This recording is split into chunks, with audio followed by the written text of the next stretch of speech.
Ew, there was a dead bug and I just moved it onto my bed. Where do I put it? I moved my trash can. I can't put you on my windowsill. Rest in peace. Hey guys, it's Bree. Welcome back to my channel. So I'm assuming that you can tell from the title of this video that it's going to be my story and my testimony. And so I'm just going to get right into it. Where should I even start? Alright, I'll start from birth. So I was born in Connecticut. I grew up with my dad being an assistant pastor of a church. And, you know, when I was little, I used to be in plays. I was really into to singing and that kind of stuff. And then by age 8, we moved to Pennsylvania because my dad took a head pastoring position. And so it was a new school. I was really young, so it wasn't that hard to fit in, because I feel like once you get older and you move to a new place, it's really, really hard to fit in. So I had no problems with that. And I honestly didn't spend that much time at home. At that time, my mom was severely sick with honestly just about everything. I'm not even sure exactly. She had severe asthma. She had back surgery, so she was bedbound for, I don't know, I swear for like a year or two. And things were just really hectic in my house. My sister ended up moving out. She's 8 years older than me. So I had my 2 brothers. One is 10 years older than me and one is 6 years older than me. And yeah, things were just really hectic in my house. And my parents ended up getting divorced when I was 12. So my dad moved to Alabama with my brother, and me and my mom moved back to Connecticut. We moved in with my grandparents when I was, I think, 11 or 12. So I started another year in another school, in another middle school. And, you know, it was great. I ended up making a lot of friends because still I was younger. It was in that weird phase where people were starting to be, like, pretty mean, but they were still, like, accepting. I feel like that's, like, just the younger ages. And I never really knew how bad, like, my parents' divorce affected me. I guess when I lived in Pennsylvania, of course, my personality was, like, super excited and happy all the time. When I moved back to Connecticut, I was kind of more drawn into myself. I was getting into trouble a lot, and it was, like, stupid trouble, too. Like, me and my friends would be in a chorus class, and I would just be, like, singing off key on purpose, or, like, yelling at my teacher, which, I'm sorry, Miss Eichelberg, I'm pretty sure that's her name. So I just remember one particular time I decided that I was going to skip class, and I was going to go in to see my art teacher, and then I was just going to walk around. So, yeah, I got caught, and my parents got called. I got called into the office with my chorus teacher, because I was supposed to be in her class, my chorus teacher and the principal, and I got in trouble. And I'm pretty sure I ended up having a detention. That was my first time of, like, ever acting up, and then I kind of snapped straight because I was like, that's not me, like, who am I trying to be? So then I was in that school system until my freshman year of high school. My mom got remarried, and then we moved to another town, which meant another school. And I'd say my first year of going to this school, I had a really, really hard time making friends, so that kind of, like, I don't know, it kind of made me, I guess, just feel more alone, because I was too young to be able to drive to see my friends in Groton. But I don't know, I guess I was just really, really quiet when I came to the new town. So yeah, my first sophomore year, I had a boyfriend. I don't know, things were just going really, really great at the time. And then we ended up breaking up, and, you know, a lot of rumors came out after that. And it was an interesting time in my life. That was kind of what flipped the switch, and what was different about me and these other people was that I had Jesus in my life.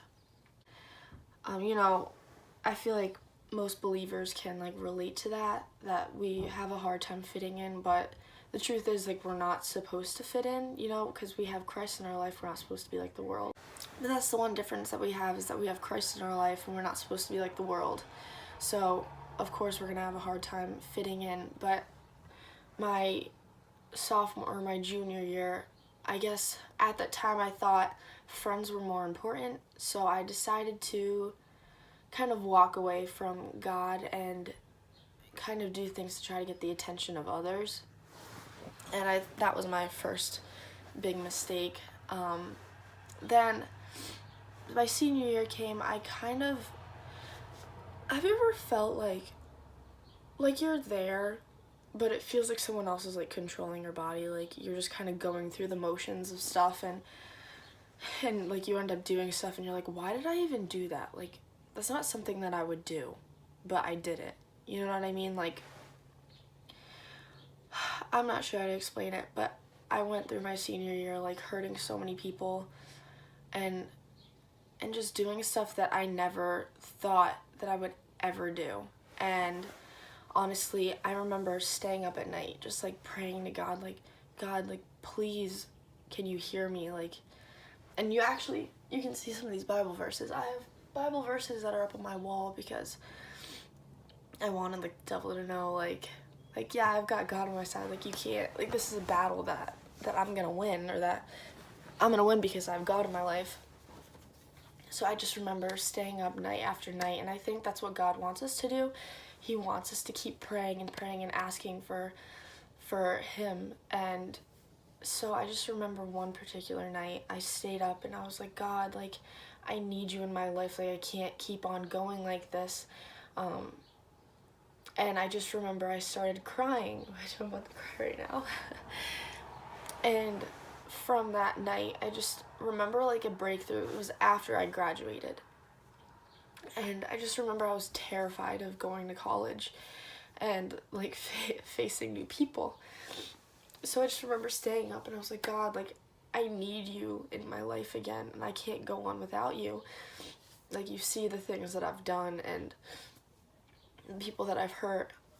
And after that night, I was like, honestly, who cares what people think? And who cares about getting the approval of others? And I know in high school and in middle school that seems like the most important thing, but honestly the most important thing is your relationship with God. And you should never lose sight of that, because honestly the only thing that comes from that is trouble. When you lose sight of your relationship with God and that kind of stuff, like, honestly it just brings trouble, and it brings despair and greediness. It brings envy, everything. Your relationship with God is everything. And ever since then, so after my senior year of high school, I honestly think that I just needed to be away from the people in my high school. I really found who I was in God. So I actually, now I sing on a worship band, and for a while I was just like praying that God would bring someone into my life, because I was scared, or I was tired of being alone. And that is when I got a message from the guy that I met at camp. I told the story in the video with Aaron. I went to a Bible study, and that's where I met Aaron. But keep in mind, about a month or two before, I prayed steadily that God would bring a good Christian man into my life that would treat me right, who I wouldn't have to constantly check up on because I trusted them. And God brought Aaron into my life, and he changed everything.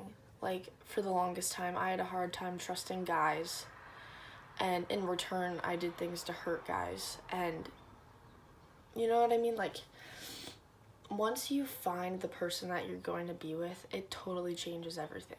And I thank Aaron for that, for totally changing that mindset that I had. And as for the worship team, oh my gosh, it's amazing. Like, my church is growing so fast. God is so moving. Oh my goodness, he is on the move, and it's so exciting to see. Even in my life, oh, it's just great. So I think I'm gonna end actually with one of the verses that is on my wall, because I feel like you guys could take away with all of this, and I'm never gonna take these down. Alright, so I'm actually just gonna read all four. So this one is Matthew 6:34. Therefore, do not worry about tomorrow, for tomorrow will worry about itself. Each day has enough trouble of its own.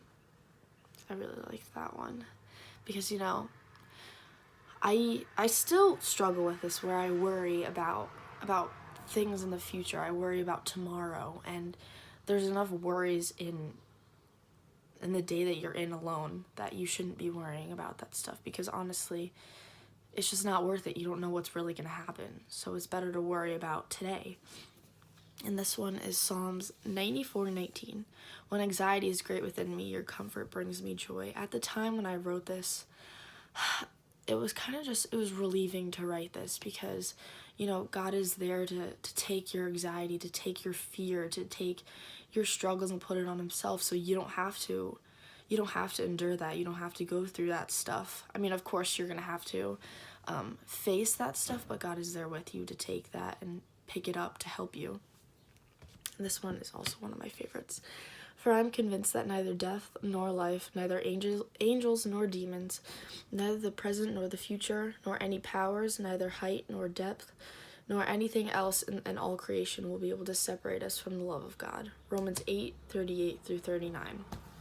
And you know, for a while, I used to pray, like, God, please don't leave me. And, you know, I think it's just funny that I used to pray that, because I was so scared about being left and not being good enough. And, you know, I think that's just a lot of things that accumulated over time, that I was just scared of people leaving me.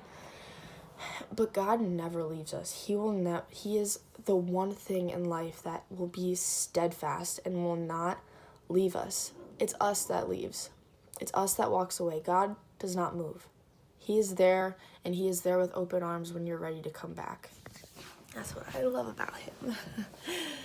This one. Consider it pure joy, my brothers and sisters, whenever you face trials of any kind, because you know that the testing of your faith produces perseverance.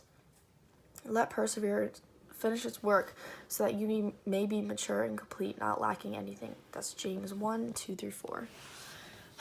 Honestly, I find this verse so hopeful, because it says, like, when you face trials of any kind, just know that it's like a testing of your faith. It all depends on how you react to those things and what comes of it. You know, I went through so many trials and so many things, but that is what made me the person that I am today in God, and that is what is making me so faithful to him today. And yeah, I just like that verse. All right.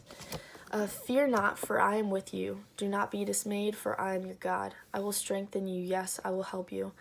I will hold you up with my righteous right hand. Isaiah 41:10. This one also the same as all the other ones. It just gives me a lot of hope that God is there. He's not going to leave us. He will always be there to help us, and he just wants us to pray to him and ask for his help, because he will. We try to rely on ourselves so much to take everything, but that's what God is there for. He's there for us to help, but we just need to ask. So, yep, that is the end of my video. I hope you guys enjoyed it. I will be posting more. You know, this is the whole reason why I wanted to make a YouTube channel, was so that I could talk about my walk with God and honestly talk about Jesus to all of you, and to make an impact on the YouTube world. I'm excited to see where God takes this and how God will use this. So I will see you guys later. I hope you enjoyed this video. Don't forget to like and subscribe, and I'll catch you guys later. Mwah.